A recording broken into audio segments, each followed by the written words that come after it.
But yeah, aside from that, I don't know of any scientifically established triggers that there are, but I'm sure there are. And I'm sure every woman has their own, and they should listen to if they see those patterns, they should heed them. So, you go into your doctor, you've got your symptoms, and you don't let the doctor tell you, no, it's all in your head. You say, no, it's not in my head. Look, here's the policy of the government on this. You need to pay attention to this now. This is really a thing.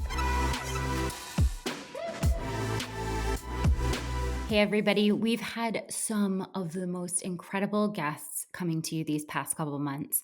The amount of expertise and knowledge on these cutting edge topics is something we really hope that you enjoy.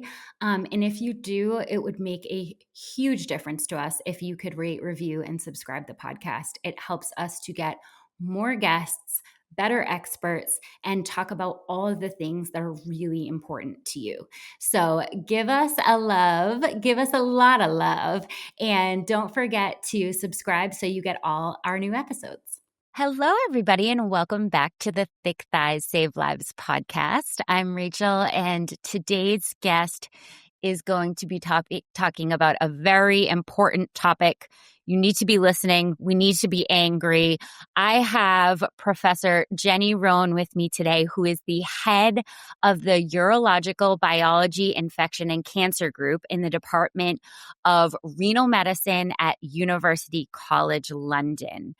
You are a leader in this field, and I just have to say a personal thank you, because there are not enough people doing enough important work in this field. So thank you so much for being here, because this is really an important topic that needs to be discussed. You're very welcome. It's really great to have anybody interested in it, because as you say, it's quite neglected.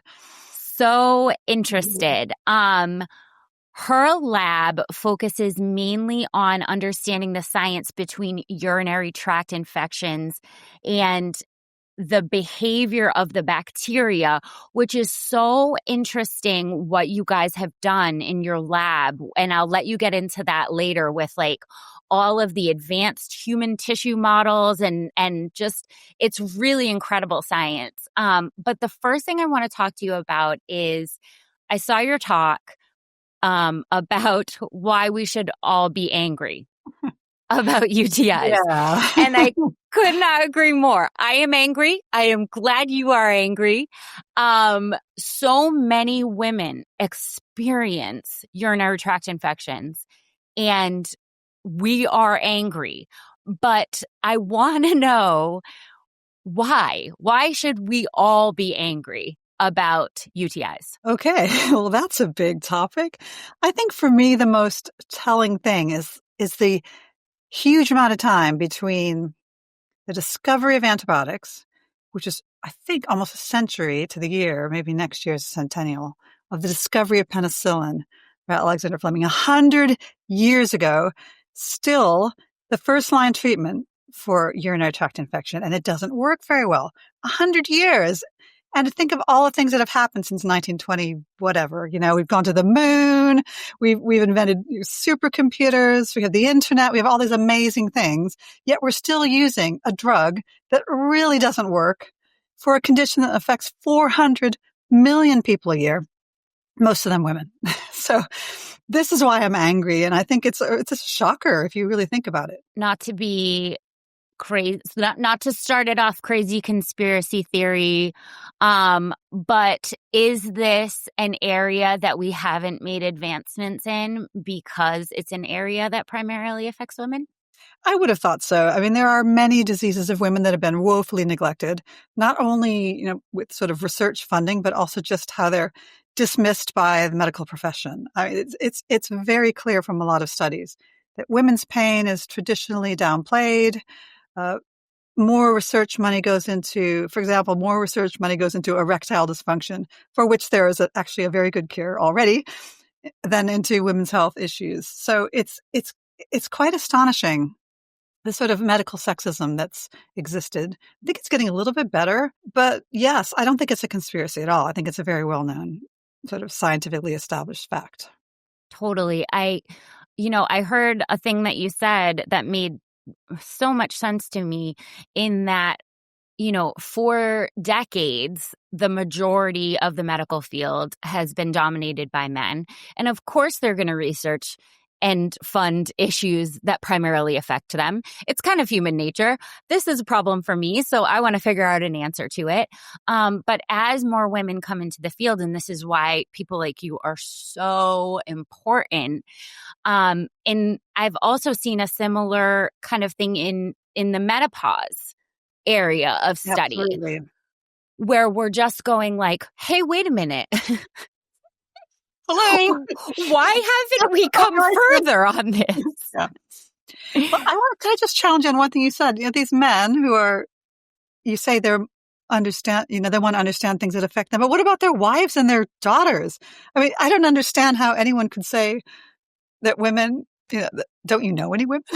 Maybe, do you know what I mean? It just seems a little bit of an excuse that doesn't quite hold for me. I don't know if that's the reason, or if it might more be the fact that somehow women's pain has been dismissed as often as hysteria or emotions or stress, or you're just a little bit, it's in your head.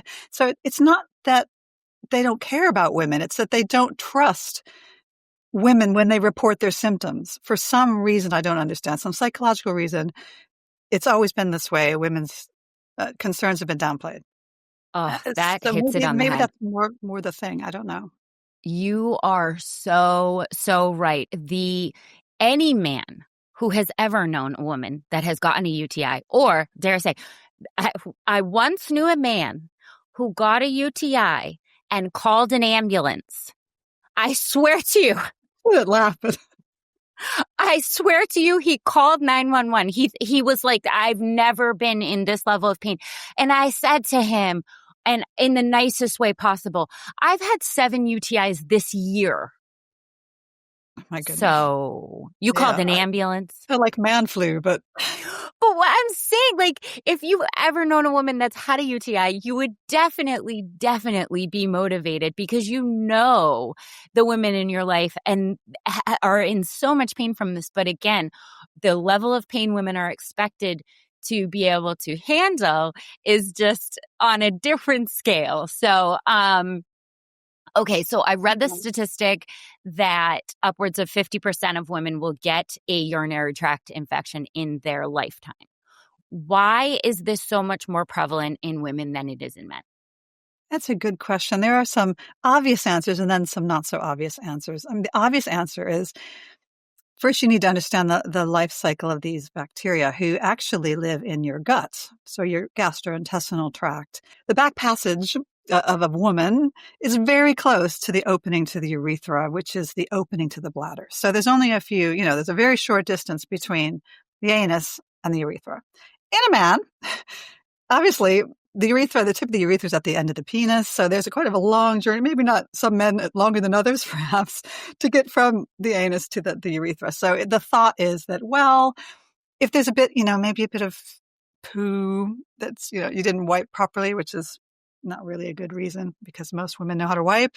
But, if there was any contamination down there, it's easier to rub it over the female urethra because it's right there.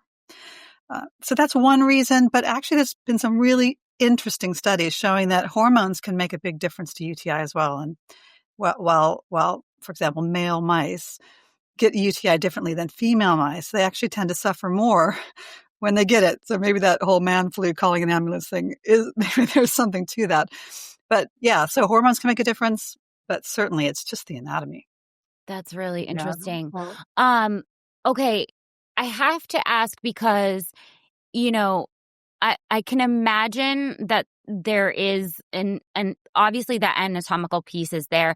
Is there any hereditary issues where we see, for example, my mom has always been a big UTI sufferer. My sister was, and I am. And then there are some women that I know that have never got one in their whole life. So what is the difference between sort of women who get UTIs and then, of course, we'll go down the frequency road, and just women who don't? Yes. So this is a really complicated question because there are lots of different reasons why you might get a UTI, or different reasons why you get it once and never again versus over and over. lots of differences, but you've pinpointed one that we know about, which is genetics. So it is known that UTI can run in families. It's passing from grandmother to mother to daughter. This is very well known.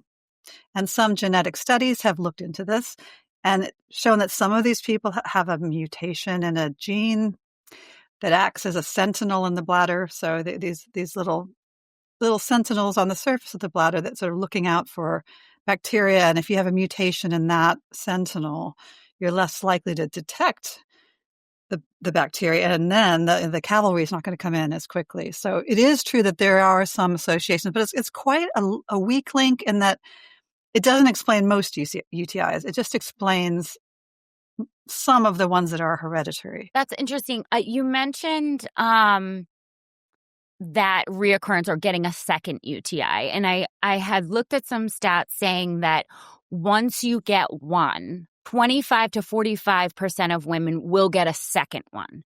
I'm wondering, okay, so we're getting a UTI, we have an infection, we're running a course of antibiotics through our body, and then that should be that. Why are we getting second occurrences? Okay, this is also there's so much to unpack here. So, some women really it is a one-off. You can even not treat a UTI. You could just take ibuprofen and it will go away and never come back with some people. And that is sort of mysterious because there are a lot of other people where unfortunately this doesn't happen. Why is it? It's because every infection is slightly different. So you have all sorts of reasons why it might recur. And you happen to have this kind of infection, whereas your neighbor might have a different kind of infection. So it's really hard to know what's going wrong. But there is a list of things that can go wrong. And most of them sort of boil down to the bacteria having these really incredible tricks to get around our immune system and to hide in the bladder or to hide in other places in your body like the vagina or the gut. So you can have these reservoirs that are lurking, and then maybe you clear it in the bladder with your antibiotics, but they're still lurking in your vagina or they're still lurking in your gut, and then they come back later. They can actually bury themselves in the bladder wall and hide from antibiotics and then pop out later. And they can form these sort of sticky communities known as biofilms, which are impervious to antibiotics. So if you've got a bunch of those in your bladder, maybe you clear sort of most of it, but you've got these sort of, it's really disgusting, but sort of these slimy clumps of, that's awful. You know what I mean? That sort of resist the antibiotics and then come back later. It's really interesting. There are these cycles of dormancy. There are these tendencies to hide. And then they've got really crazy ways to just switch on various genes to sort of temporarily avoid antibiotics. And then as soon as the antibiotics go away, they switch the genes off and come back. So I'd say there's probably dozens of strategies like this. And every person might have a completely different reason. So if you're trying to design a one-size-fits-all cure for recurrent UTI, it's super difficult. And antibiotics really isn't a good therapy for this. Can't. All the people who have had any course of recurrent UTIs are just like sadly nodding their head right now about, first of all, that's massive information because I had always thought that it was me engaging in trigger activities or not being careful enough which was driving the recurrent infections, and not the same or old bacteria that had just resisted the previous treatment. And man, that's tough news. I mean, there could be triggers as well. I mean, there could be behaviors. It's certainly sexual intercourse can increase the risk of infection, probably because you might be transferring stuff between the anus and the urethra. I mean, these are well-known risk factors, and there can be triggers, I'm sure, but that doesn't explain everything. And you can be completely celibate and have UTIs. You can be the most meticulously clean person, and it's ridiculous to think that 400 million people a year don't know how to wipe after going to the bathroom. It's really patronizing and humiliating to suggest that that's the cause of UTI, because I think an adult woman knows how to wipe, right? So, but the things you mentioned could also factor in. I mean, there are dozens and dozens of reasons, and that's why it's such a problem.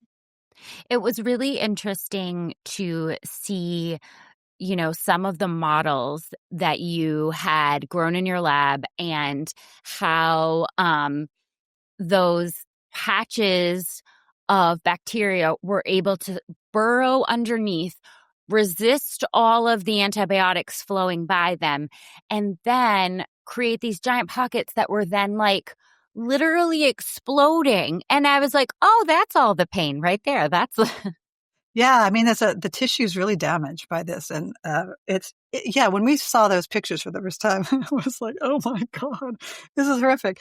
They'd been seen in mice before, but never really up close and personal in a human bladder-like environment. And I was shocked when I saw it, and it really explains a lot. Yeah, so the pain is caused not only by the tissue damage, but also ironically, by the inflammation that's caused and the immune reaction. So our bodies are trying to get rid of it, and sometimes not just for UTI, but for many diseases, the reason why we feel sick is not because of the bug, but because of our body trying to fight the bug. So this like inflammatory pain that you feel is in part due to your poor immune system desperately trying to clear these horrific pods and clumps and slimy bits and just causing like a sort of an overreaction of response that then leads to pain. I know this is really simplistic when it comes to the science, but in short, are we making things worse by treating UTIs with the same antibiotics, not clearing it, and then going back and doing that over and over and over multiple times a year? It's so not a stupid question. I mean, this is one of the things that I worry about all the time. So we have this problem. I don't know if you're familiar with antimicrobial resistance, which is this global crisis we have now where the drugs that we have all these great antibiotics. We've got dozens and dozens of them, and many of them are no longer working very well because the bacteria have evolved to just ignore them. So the more you use antibiotics, the worse the problem. And it's a global problem because bacteria spread all over the world. They go on airplanes, they spread around in hospitals. It's really easy to spread these resistance genes. So there's this huge, massive problem now. And of course, what the doctors are like, well, we've got to be very careful with antibiotics. We cannot give too many antibiotics. The more antibiotics we give, the worse this global problem. So this is called antimicrobial stewardship. And it is a very well-meaning policy, of course. We definitely want to reduce unnecessary antibiotic use. But stewardship was never meant to deny people antibiotics that they actually need to clear an infection. Stewardship should be about finishing the full course, not giving antibiotics to agriculture, just as a prophylactic, like a preventative measure, not taking the full course, not taking low doses, but taking high doses to clobber it. And that's what stewardship should be about, not denying people life-saving or, sort of illness-sparing medicines that they really need. So yes, when I moved to the United Kingdom, so I live in London, when I moved here about, 30 years ago, if you got a UTI, which I did, you got 2 weeks of drugs. And then the next time I got a UTI, maybe 10 years later, it was 1 week. And now it's 3 days. 3 days. 3 That's days. what you get. 3 days. In the UK, same in the US, I guess. So this is super short, right? So we have this little lovely mini bladder model in our lab, and it's a joke. If you treat it for that short of a time, we hardly do anything. Like, they dip down a bit and then they just come back. So yeah, the short course, I think is a huge problem. There are some clinical studies now being done in Oxford to see, if 3 really is enough. But for me, the problem with these studies is everybody says, well, 3 is enough because we do these really carefully controlled trials and we treat them for 3 days and it goes away.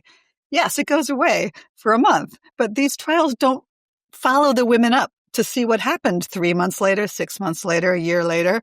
And that is where I think the short courses are really coming around to bite us because yes, you can clear an infection in 3 days temporarily. Right. But you're is not that clearing it? No, you're not clobbering these reservoirs that we're discussing now, the intrabladder wall ones, the ones lurking around in other places, the biofilms. You're not going to clear those in 3 days. No way.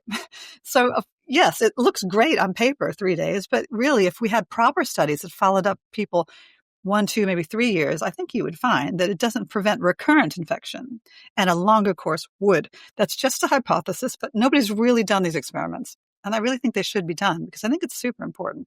It makes total sense. If you don't clobber it from the get-go, it'll just get entrenched, right?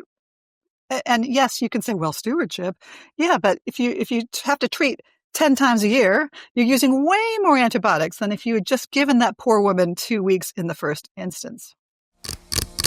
Quick interruption, guys. We are always talking about the importance of community to help you along your journey, to keep you motivated, to surround you with like-minded people.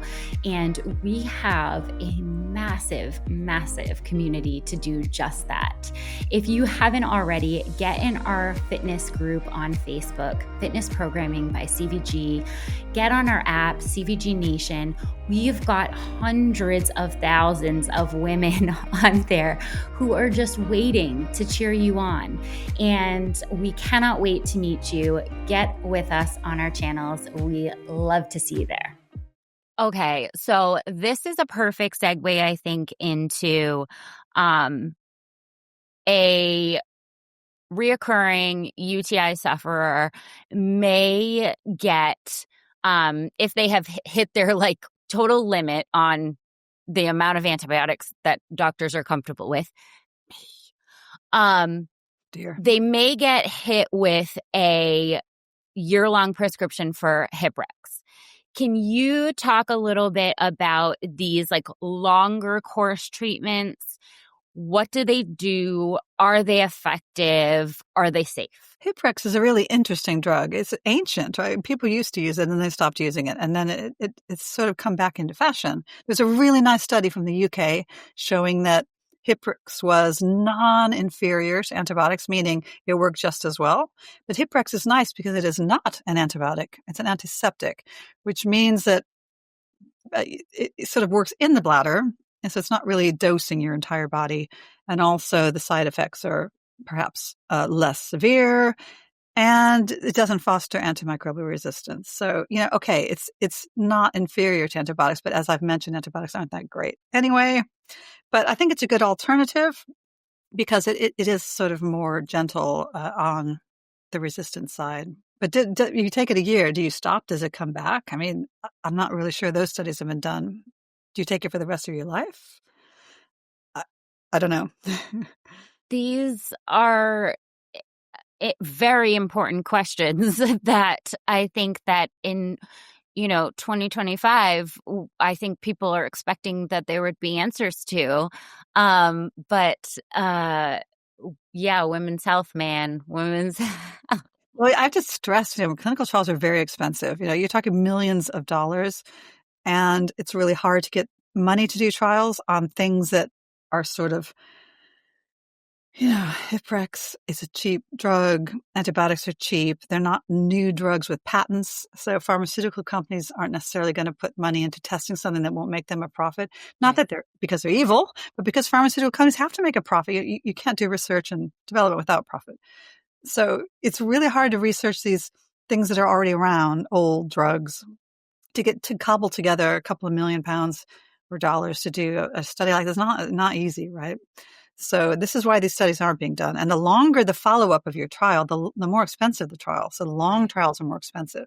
So getting the money to do these incredibly important trials is difficult, especially for women's health and UTI in particular, which has been particularly neglected in women's health as a whole, as far as funding goes. Should we be focused more on prevention? I mean, obviously, treating a problem is in of itself, that's kind of like 2 steps further than what you wanted to do.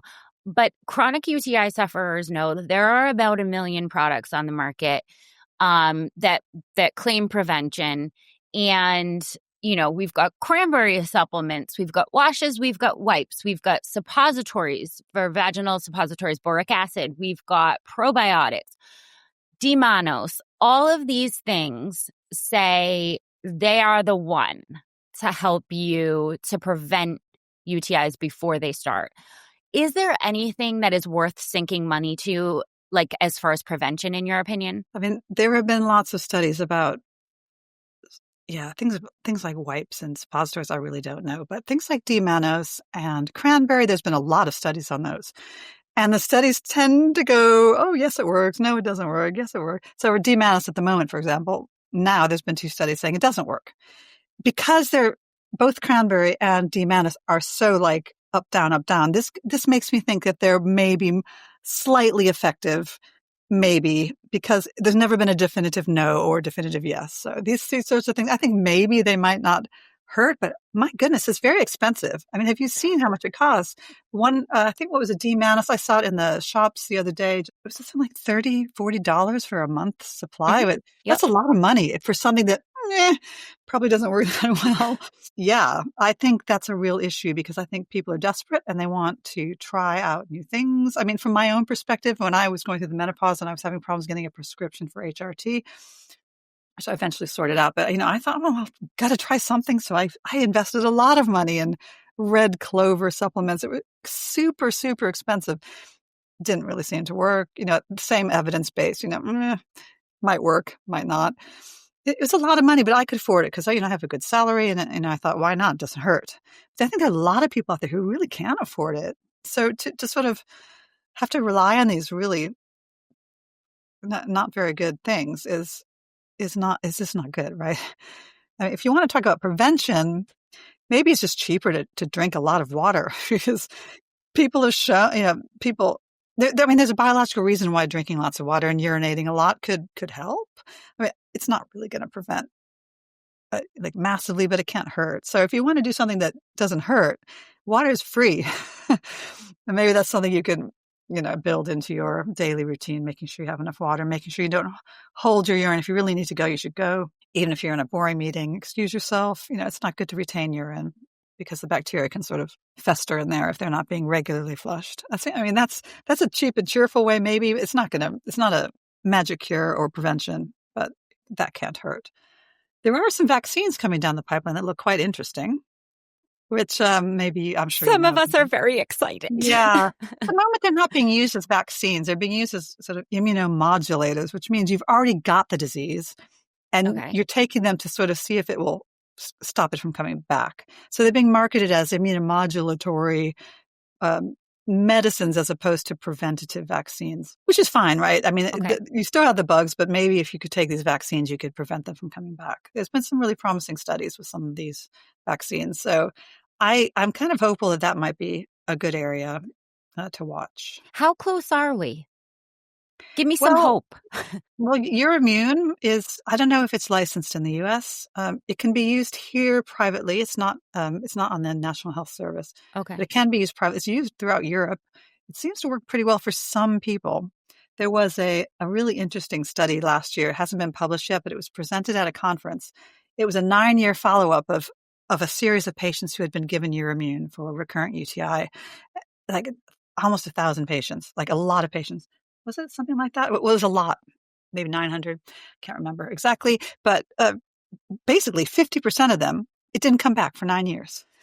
Oh my God, that's a dream. Completely effective. And the other 50% didn't work at all, which just goes back to that thing I was talking about earlier about how complex it is. And the people who responded may have had a different problem, a different reason for their recurrence than the people who did respond. So that's promising, right? But I've heard anecdotally that of a lot of people who tried it, it hasn't helped them. So it's something. It's something, and it shows that maybe tweaking the immune system might be a promising area, but it's not a wonder cure yet, I don't think. So you mentioned your personal journey with HRT and menopause, and I have heard from many women, and you mentioned hormones being a factor, that they kind of like went their whole life and they had never gotten a UTI, and then they hit menopause and all of a sudden it was like it became a problem for them. Why does this happen? It's a good question. It's definitely a thing. It's a thing. Menopause definitely increases your risk for UTI, and there's a pretty good reason for that, which is that estrogen fosters your vagina to be healthy. Now you're asking me why should that matter? Well, in the vagina are a collection of really friendly bugs called lactobacillus. You can find this in yogurt and other sort of probiotic supplements. Lactobacillus are our friends. They're in the vagina. They're a natural part of the vagina of younger women. And their job is to lower the pH. Basically, they secrete acid, lactic acid, lactobacillus, lactic acid, decreases the pH of the vagina. So a healthy vagina has a low pH. And the bugs that cause UTI do not like low pH. And when they're traveling from the back passage toward the urethra, what do they find in the middle? The vagina. So, because it's basically your anus, your vagina, and then urethra in that order. So as you're traveling toward the urethra, trying to inflict a UTI, you're going to stop at the vagina. And if your vagina is not in tip-top condition and you have a high pH, you have a postmenopausal vagina that doesn't have the right environment to foster the friendly bugs, there are no friendly bugs anymore. And the bad bugs like, woohoo, here we are. Let's regroup in the vagina and then carry on our journey toward the bladder. So if you take HRT, you can restore the health of your bladder. You can restore those friendly bugs. They'll come back. They'll repopulate from your gut where they originated from. And it can help stave off those infections. Clearly, it's not enough because even young women get UTIs, but it certainly helps to have that healthy vagina there to sort of do their bit to sort of prevent the infections from happening. So yeah, HRT is often prescribed here in the UK for recurrent UTI and with some success. That's really interesting. I have not ever been suggested anything like that. So that's really, really interesting. And I'm happy that you brought that up. Okay. As far as triggers, and people who suffer from UTIs know their triggers. People who maybe it's a little less frequent or have never had one may not be familiar with sort of like all of the things that we should be doing as best practices. I personally have been attacked at doctor's appointments with ridiculous things like, do you pee after you have sex? Oh, thank you so much. I had never heard that. I have 8 UTIs on my chart, but like I've never, do you wipe front to back? I mean, some of these things are so patronizing and so ridiculous and obvious. But for a woman who may be not on this road, but wanting to prevent UTIs, do you have any like basic everyday kind of advice as far as triggers that can make UTIs more prevalent and worse? Yes. I mean, triggers are sort of a very personal thing, as you mentioned, and you only notice the patterns if you have a lot of them. So I've had several UTIs in my life, but I don't know my triggers because there haven't been enough. There's not enough evidence for me to put the picture together. I think the triggers we know about for sure are things like sexual intercourse. Urinating after sex doesn't necessarily get rid of all the problem. You know, they can get around urination. These bugs are very sticky. They can stick in the bladder even though you're urinating 6 times a day. You know, so that trigger, having sex could be a trigger that you can't really avoid. And that's just the truth of the matter. And then I think drinking water, I mentioned, I think it's really important to have good hydration, but also frequent urination and not holding it. One of the times I got a UTI was I was on a camping trip and I didn't have access to a toilet for 8 hours and and then the next day I woke up with a UTI. So, I mean, this does happen. Aside from that, obviously personal hygiene is important. For example, people in nursing homes who have to sit on wets, incontinence pads for long periods of time, they can come down with UTI. So we know that hygiene plays a role, but we also know that women know about this and do their best to mitigate it. But yeah, aside from that, I don't know of any scientifically established triggers that there are, but I'm sure there are. And I'm sure every woman has their own and they should listen to if they see those patterns, they should heed them. But telling someone not to have sex is really not a solution, obviously. I know a lot of women big sigh on that particular issue because that is one of the most known triggers. And it's also one of the ones that you're like, okay, yeah, but I'm not supposed to cut that out altogether, right? I mean, yes, I will drink. Yes, I will avoid alcohol. Yes, I won't sit in a wet bathing suit, hot tubs. I mean, there's like this people who are in this, they know there's this list 20 miles long and you're just like, okay, but I have to live my life at some point. So, yeah. And some of those may not even be evidence-based, like hot tub. Bacteria can't survive in that temperature. That could be a trigger, maybe the temperature itself, but some of these things might not even have a basis in reality, right? And are they only the fun things, right? Only the fun things. Alcohol and hot tubs and sex. Alcohol, hot tubs, and sex. Okay. It's like the men made it up to aggravate us. I don't know. I mean, I really think there's not a lot of evidence around some of these things, but equally, I think if you feel it's a trigger, it probably is because you really know your own body, right? So I wouldn't let anyone gaslight you into saying, oh, that couldn't possibly be a trigger because it doesn't make biological sense or because I've never read a scientific paper about hot tubs. Don't let anyone tell you that. If you're pretty sure that's what it is, that's probably what it is. Even if you don't know why, or why can't it be something like boring things like eating broccoli or sorry, I know some people love broccoli. I can't stand it. Why does it always have to be the fun things? It's always the fun things. But I guess it's just all the more frustrating when we're taking these things and just saying like, well, the either or is 8 rounds of antibiotics in a year or sex, 8 rounds of antibiotics in a year or alcohol. Like it might not even help anyway. You might cut out Yeah. alcohol and still have a UTI, right? Sorry, I Yes. interrupted you. Carry on. Yes, I'm going to tell you that is absolutely true. So from personal experience. So I do want to mention pelvic floor health because there are some women who have sort of, or there's some studies that have linked tight pelvic floors or overactive pelvic floors to more prevalent UTIs. Do you know anything about this, or is pelvic floor health, should that be in the discussion? I'm not an expert on pelvic floor health, but I do know that overactive bladder has been, so I have to backtrack here because it's a little bit complicated. So UTI diagnosis is really flawed, right? So it's really hard to rule out an infection because the techniques that we have to test infection are pretty insensitive. So there's been a whole cohort of women who have lower urinary tract symptoms, LUTs for short, who may actually have an infection, but they've been diagnosed with something called overactive bladder, which is a completely different thing that has nothing to do with bacteria or bugs or anything. So I do know that there's probably a large group of people diagnosed with having overactive bladder that maybe just have covert or low-grade infections.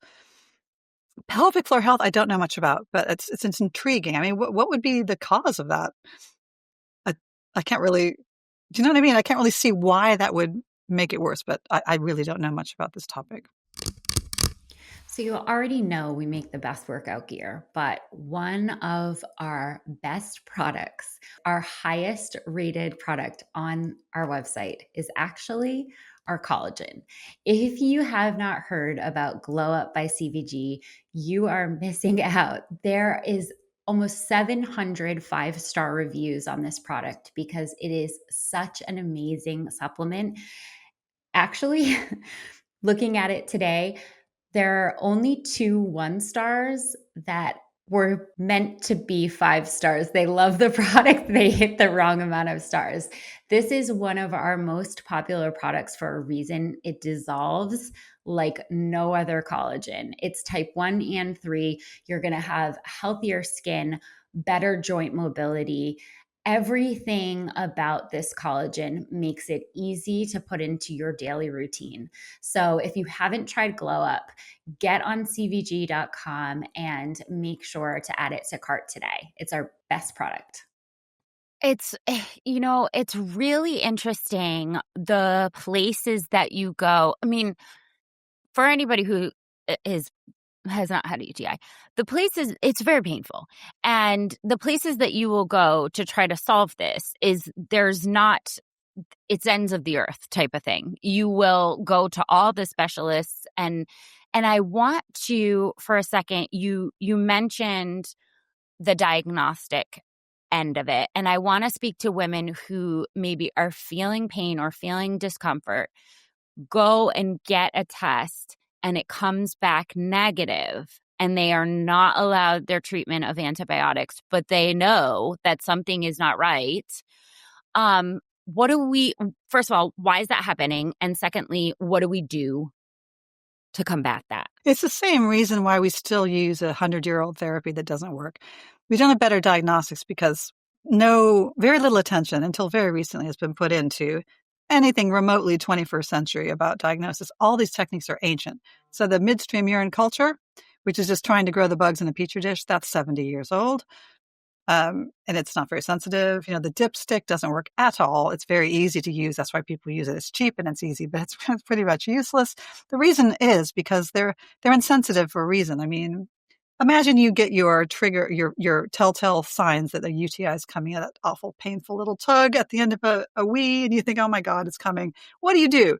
You start chugging Panic. the water, right? Well, you panic. A, you panic. B, you start chugging the water because it makes you feel better. By the time you get to the doctor, you produced a urine specimen that is like almost completely water, right? Crystal clear.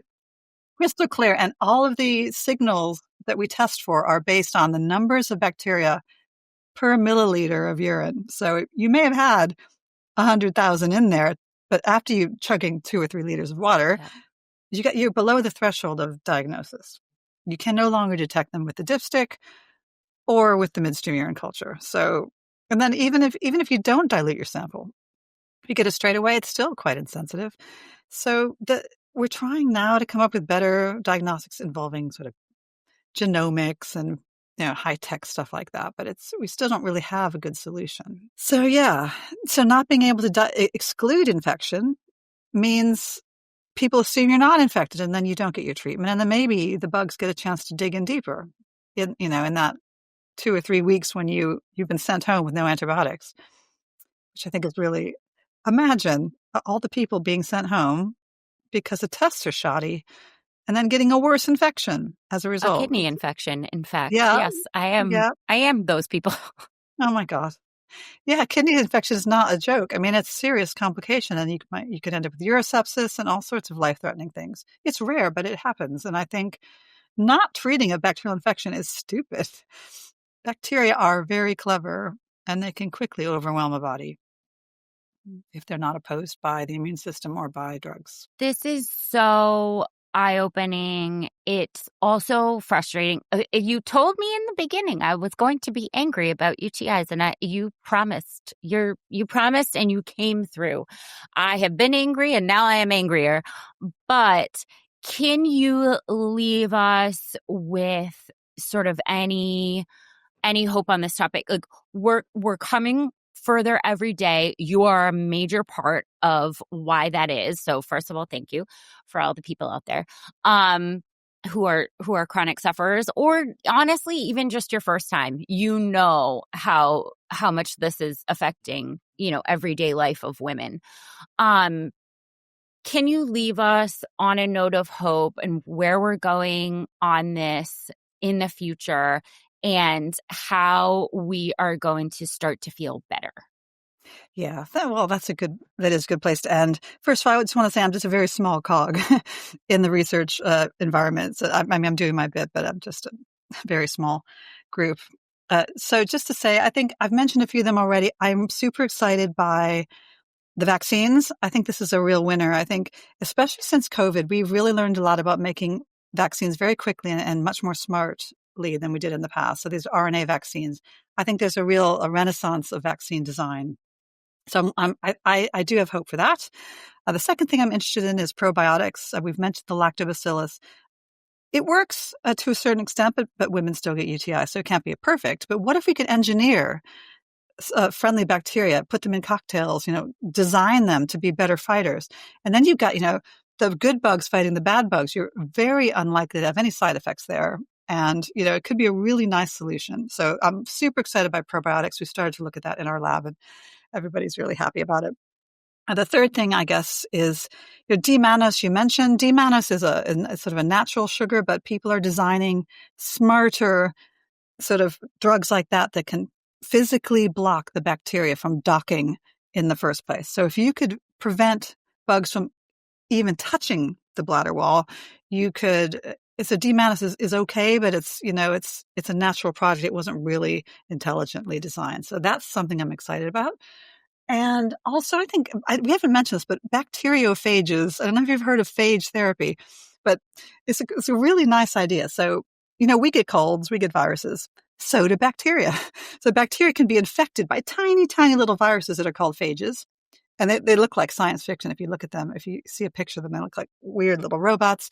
They land in the bacteria and blow them up, basically. So people have been exploring the using this kind of like Alien versus Predator, using these tiny little viruses to kill UTI and other bacteria. And the phages are nice because they cannot infect humans. They are exquisitely tracking down those bacteria and killing them. So that's a really nice thing on the horizon. It's actually quite an old technique that kind of got abandoned when we discovered antibiotics, because antibiotics were so great for so long that people stopped working on phages. But now phages have come back in fashion. So that's quite exciting. And I think the final thing I want to mention is advocacy. So here in the UK, at least, menopause used to be a really neglected field, and it was really difficult to access services. And there were a few like really high profile celebrity endorsements. And now menopause is sort of on the map and people talk about it. It's not taboo anymore. I can't believe I'm even talking about my own, because 10 years ago, I never would have. And I think what we need for UTI is more advocacy, high profile, famous people willing to talk about the problem and willing to normalize the problem and getting it onto the agenda, for the healthcare agenda and the political agenda. And I think that's the kind of thing that can lead to real change, because that's the kind of thing that will lead to research funding, more awareness, and less stigma. So, you go into your doctor, you've got your symptoms, and you don't let the doctor tell you, no, it's all in your head. You say, no, it's not in my head. Look, here's the policy of the government on this. You need to pay attention to this now. This is really a thing.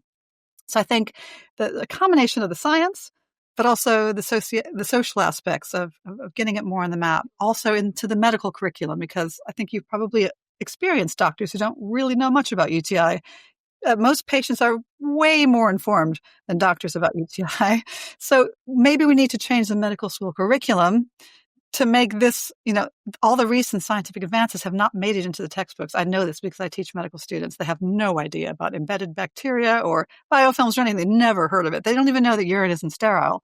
All these things that they're taught are like 30, 40 years old.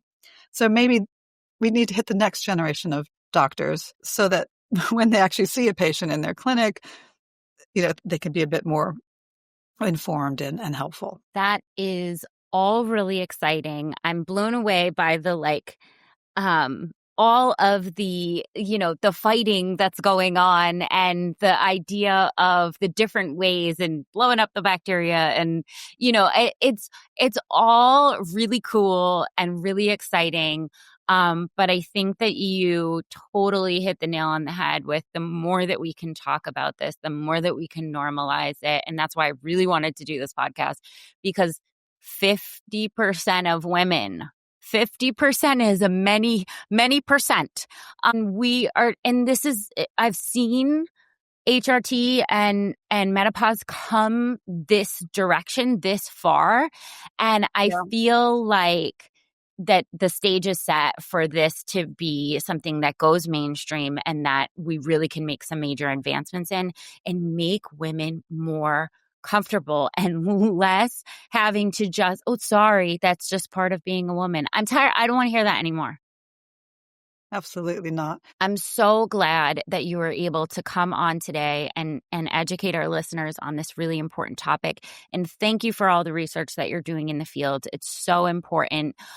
If our listeners want to hear more from you, get more information, where can they reach out? Well, we've got a website on the university. You can just Google my name. Happy to come back again. If there's a follow-up, anything I can do to help, I really want people to get the information they need. Thank you so much. That is just that is what we want to hear. Jenny, you have been so important today, and I will link all of her stuff in the show notes. And I have to highly recommend your talk that you did at a Loveless Day. Like it was so good. I'm going to link that in the show notes. It was so good. Okay. You're so dynamic. So thank you again for coming on, and we appreciate you. Yeah, it was really fun. Thank you.